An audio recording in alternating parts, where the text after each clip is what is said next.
une folle de production, si tu veux. Je produis pas tu vois, par boulimie, quoi. J'essaye vraiment de faire en sorte que chaque mot soit pesé, et chaque mélodie soit... Donc c'est un processus un peu plus complexe, on va dire, et qui prend un peu plus de temps, mais pour moi, c'est primordial. Si je veux justement pouvoir transmettre ce dont tu parlais, il faut d'abord que je vibre aussi quelque part moi-même dans ce que je propose. Donc c'est pour ça que ça prend un petit peu plus de temps parfois. D'accord. Qu'est-ce qui a précédence? Le studio ou bien en concert? Moi j'aime les concerts. Moi je suis sur scène. Je fais un travail personnel où je regarde parfois, très souvent, mes premiers concerts pour une autocritique, où je me dis ok, ça va, j'ai amélioré mon jeu de scène, j'ai avancé. Et moi j'aime la scène, j'aime ce moment de confrontation avec le public, d'aller chercher le public. Et puis et c'est vraiment toujours un moment de grand risque en fait, parce que justement au niveau de la voix, bon, un instrument, une guitare tu l'accordes, un piano tu l'accordes, et la voix, tu sais, ça dépend des hormones, ça dépend du jour, ça dépend de pas mal de paramètres, et c'est quelque chose qui me plaît et en même temps qui me met dans un état de stress assez... Tu vois, il n'y a rien d'autre de comparable à la scène qui me donne cette sensation-là. Ouais. Et de lâcher prise aussi, vraiment. Bah écoute, c'est la présentation du nouvel album qui est un vrai virage musical pour nous par rapport au premier qui était très folk acoustique. Le deuxième est plus tourné vers une électropop créole, voilà, où le maloya est très très suggéré. On a fait le choix de pas aller vers le maloya traditionnel, mais tu sais, c'est un tapis, il est toujours là, il sera toujours là, qu'on veuille ou non, il sera toujours là. Et c'est quelque chose qui te rattrape, le maloya, quoi, hein, le son du rouleur, tout ça, c'est des choses qui te rattrapent et qui sont plus fortes que toi. Donc il sera toujours là, mais ce dont on avait envie, c'était vraiment de mélanger ces sons plus actuels. Donc c'est bourré d'énergie, mais atmosphérique, tu vois. On installe des choses, on installe.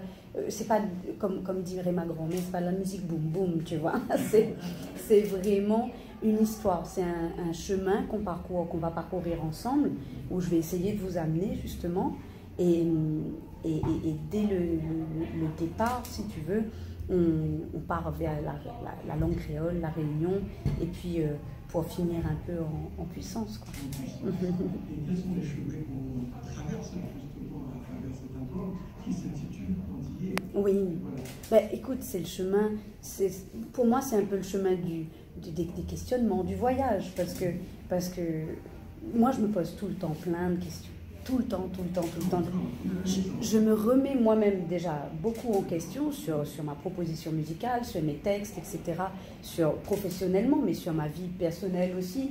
Est-ce que là, j'ai assez d'empathie envers quelqu'un? Est-ce que je fais le bon choix? On est tout plein de questionnements au quotidien.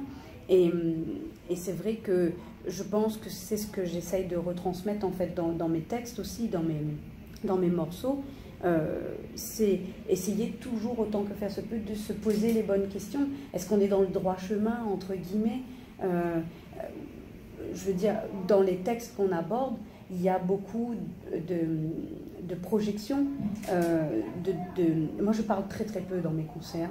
Je préfère que les gens se laissent transporter par la mélodie ou par les mots ou par la musique. Avant, je ne fais pas d'analyse de texte, quoi. C'est ce que je veux dire. Je ne vais pas expliquer tous les textes. Je prends la parole très très peu de fois. Si j'ai quelque chose vraiment de fort, une envie particulière à faire passer, notamment sur un morceau qui s'appelle Magine, si tu veux, où je parle de la solidarité qu'on est en train de perdre, la politesse qu'on est en train de perdre, un bonjour, un merci. Bon, au Canada, ici à Québec, ça ne se perd pas du tout, hein. Vous êtes super gentils, les gens. Moi, je trouve que les gens sont très très gentils. Ils sont vraiment très très gentils. Mais c'est vrai qu'en France, à La Réunion, on perd un peu ce côté solidarité.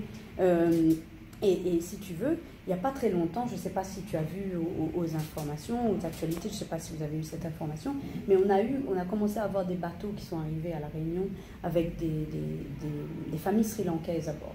Et on suppose tous que ces familles ont fui leur pays pour de bonnes raisons, contre la guerre des religions, etc., etc.